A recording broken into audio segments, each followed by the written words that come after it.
जहां तक डिप्लोमेसी की बात है, भारत की भूमिका स्पष्ट है।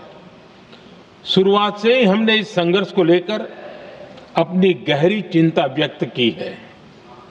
मैंने स्वयं भी पश्चिम एशिया की सभी संबंधित नेताओं से बातचीत की है।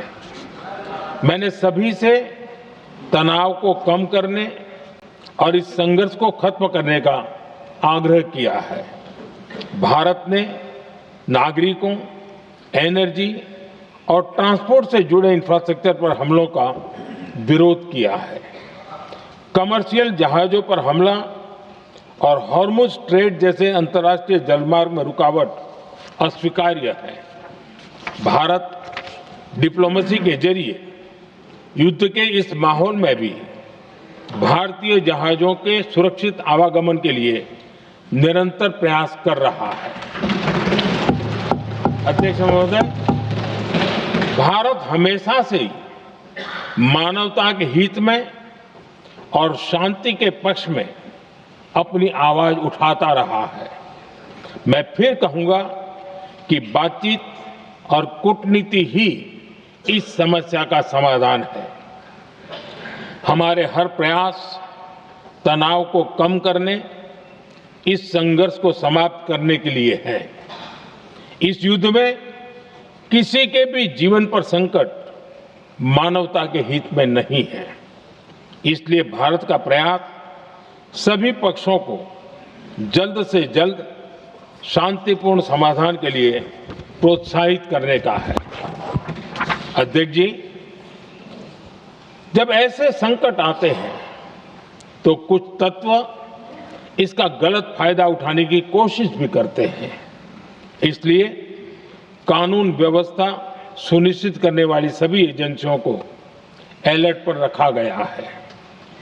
कोस्टल सिक्योरिटी हो, बॉर्डर सिक्योरिटी हो, साइबर सिक्योरिटी हो, स्ट्रेटेजिक इंस्टॉलेशंस हो, सबकी सुरक्षा को और मजबूत किया जा रहा है। अध्यक्ष जी, इस युद्ध के कारण दुनिया में जो कठिन हालात बने हैं, उनका प्रभाव लंबे समय तक बने रहने की आशंका है। इसलिए हमें तैयार रहना होगा, हमें एकजुट रहना होगा।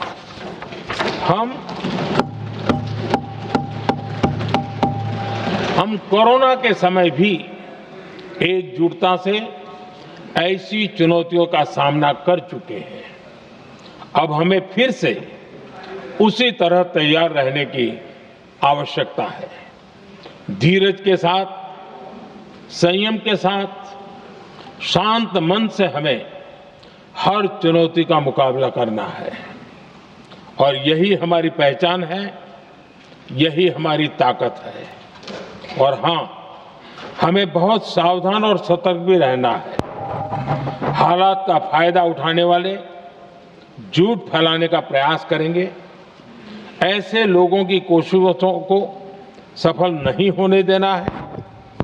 मैं देश की सभी राज्य सरकारों से भी इस सदन के माध्यम से आग्रह करूंगा, ऐसे समय में कालाबाजारी करने वाले, जमाखोरी करने वाले एक्टिव हो जाते हैं। इसके लिए कड़ी मॉनिटरिंग जरूरी है। जहां से भी ऐसी शिकायतें आती हैं, वहां त्वरित कार्रवाई होनी चाहिए।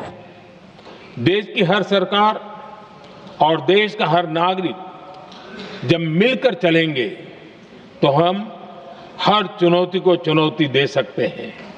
इसी आग्रह के साथ मैं अपना वक्तव्य समाप्त करता हूं। बहुत बहुत धन्यवाद।